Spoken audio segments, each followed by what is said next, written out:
Baik, selamat siang. Di sini kelompok 2 akan menjelaskan dampak produksi dan konsumsi terhadap lingkungan dan sosial. Adapun tujuan dari topik ini yaitu siswa mampu memahami pola produksi dan konsumsi serta rantai nilai dan keterkaitan produksi dan konsumsi atau penawaran dan permintaan bahan beracun, emisi karbon dioksida, limbah, kesehatan, dan kondisi kerja serta kemiskinan. Baik, yang pertama, dampak terhadap lingkungan. Setiap kegiatan ekonomi membutuhkan sumber daya seperti energi, bahan baku atau materi, dan lahan. Selain itu, kegiatan ekonomi selalu menghasilkan residu material yang masuk ke lingkungan dalam bentuk limbah ataupun polusi.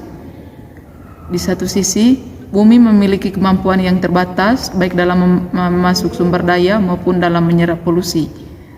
Kemudian, kegiatan ekonomi yang berbeda-beda tersebut mempengaruhi penggunaan sumber daya alam dan polusi yang dihasilkan. Tekanan-tekanan lingkungan yang teridentifikasi yaitu dari sisi kesehatan lingkungan, kesehatan manusia, dan kemampuan penyediaan sumber daya. Dari sisi kesehatan lingkungan, beberapa tekanan lingkungan utama yang diidentifikasi oleh Millennium Ecosystem Assessment adalah perubahan habitat, polusi, baik nitrogen dan fosfor, eksploitasi berlebihan dari sumber daya biotik seperti perikanan dan hutan, perubahan iklim, dan spesies invasif.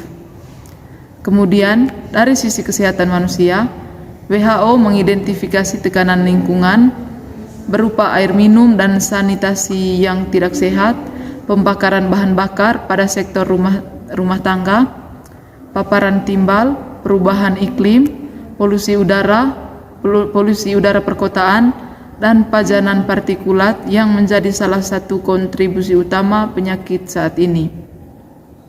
Sementara, kajian mengenai ketersediaan sumber daya masih sangat terbatas dan pustaka akademis pun masih mempermasalahkan apakah yang terjadi berupa kelangkaan sumber daya atau sebenarnya yang menjadi permasalahan utama adalah timbulnya persaingan pada sumber daya yang langka tersebut. Namun, berdasarkan hasil proyeksi mengindikasikan bahwa konsumsi beberapa logam serta minyak dan gas akan melebihi dari persediaan yang ada, dan mungkin ketersediaan cadangan akan habis pada abad ini. Untuk sumber daya biotik, eksploitasi berlebihan telah menyebabkan hancurnya pasokan sumber daya, terutama dalam hal perikanan. Selain itu, persaingan atas tanah dan ketersediaan air bersih merupakan masalah serius. Adapun dampak lingkungan yang disebabkan oleh emisi yaitu perubahan iklim yang disebabkan oleh emisi gas rumah kaca, eutrofikasi yang disebabkan oleh polusi dengan nitrogen dan fosfor, efek pencemar bagi lingkungan dan manusia yang disebabkan oleh polusi udara perkotaan dan regional, polusi udara dalam ruangan, serta emisi beracun lainnya.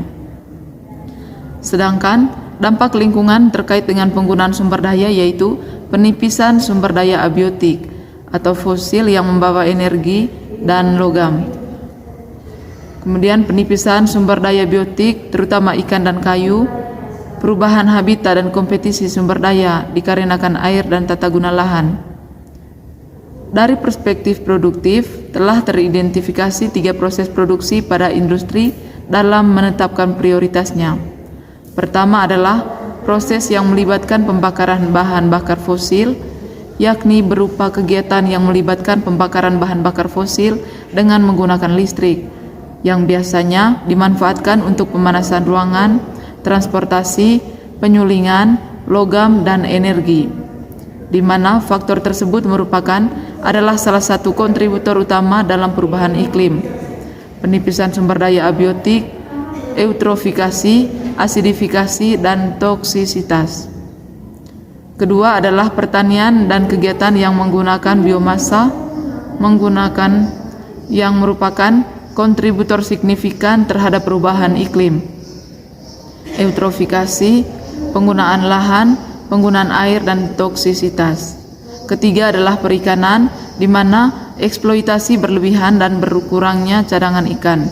Jelas terkait dengan sektor ini, begitu juga dengan emisi yang relatif tinggi dari industri perikanan.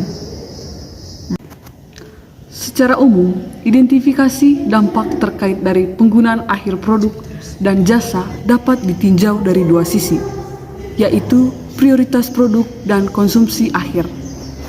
Dan peran dari kegiatan ekspor dan impor terkait dengan prioritas produk dan konsumsi akhir disebutkan bahwa hampir di setiap negara konsumsi dalam rumah tangga menentukan sebanyak 60%, bahkan lebih terhadap dampak siklus hidup dari penggunaan akhir produk.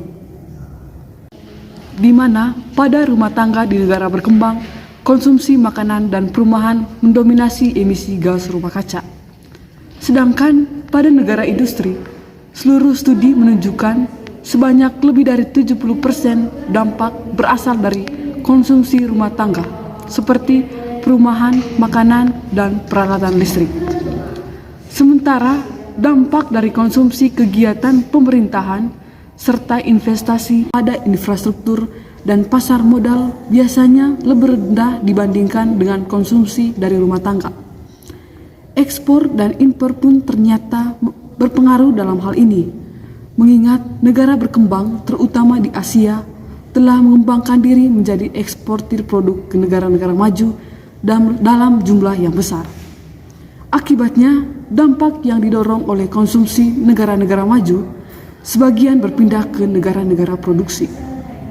Dalam kedua perbandingan lintas negara ini, studi lintas sektor dalam rumah tangga masing-masing negara terlihat korelasi yang kuat antara kemakmuran dengan penggunaan energi serta emisi gas rumah kaca yang dihasilkan dari konsumsi akhir. Pada perspektif penggunaan material, upaya telah dilakukan untuk menghitung dampak dari penggunaan suatu material dengan bantuan studi siklus hidup dan database yang berisi informasi tentang emisi dan penggunaan sumber daya. Keduanya, total arus materi dan dampak persatuan massa tampak bervariasi antara bahan sekitar 12 kali lipat. Hal tersebut menunjukkan bahwa keduanya, yaitu massa total dan dampaknya per kilogram, adalah relevan. Namun, studi yang mempertimbangkan dampak lingkungan serta arus total massa hanya bisa ditemukan untuk Eropa. Indikator studi tersebut memfokuskan pada peralatan pertanian dan bahan biotik, bahan bakar fosil, dan logam.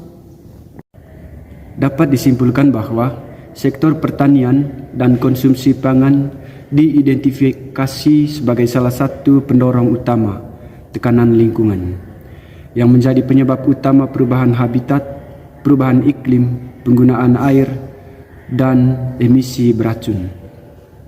Selain itu, pemanfaatan energi fosil untuk pemanasan, transportasi, penyulingan logam, dan produksi barang-barang manufaktur juga merupakan faktor utama penyebab berkurangnya sumber daya energi fosil, perubahan iklim, dan berbagai dampak dari emisi.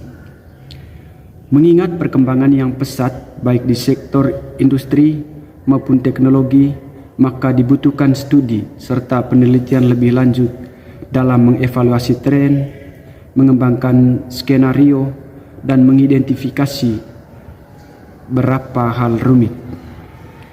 Pada tiap sektor, produksi, konsumsi, penggunaan material masih perlu didukung dengan memperbanyak analisis dan penyajian data secara lengkap dan menyeluruh dalam format yang konsisten secara internasional, sehingga akan mempermudah dalam memantau perkembangan, membuat analisa lintas negara dan lintas sektor, mengidentifikasi secara detail faktor ekonomi yang paling berdampak serta faktor-faktor yang menentukan keberhasilan kebijakan dan sebagainya.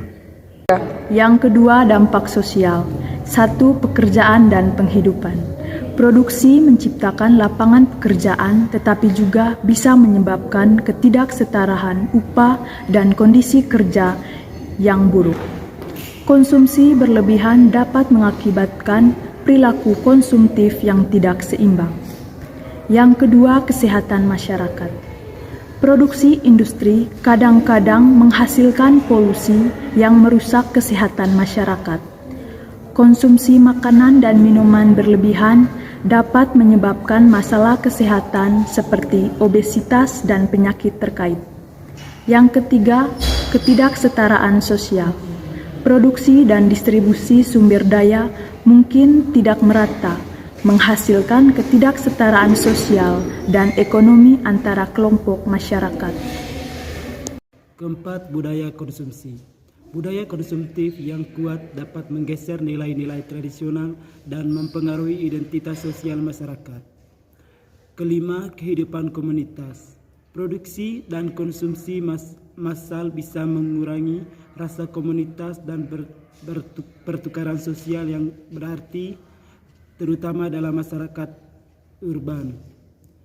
Keenam, akses ke sumber daya. Produksi yang tidak berkelanjutan dapat menguras sumber daya alam yang berdampak pada masyarakat yang bergantung pada sumber daya tersebut. Sekian dan terima kasih.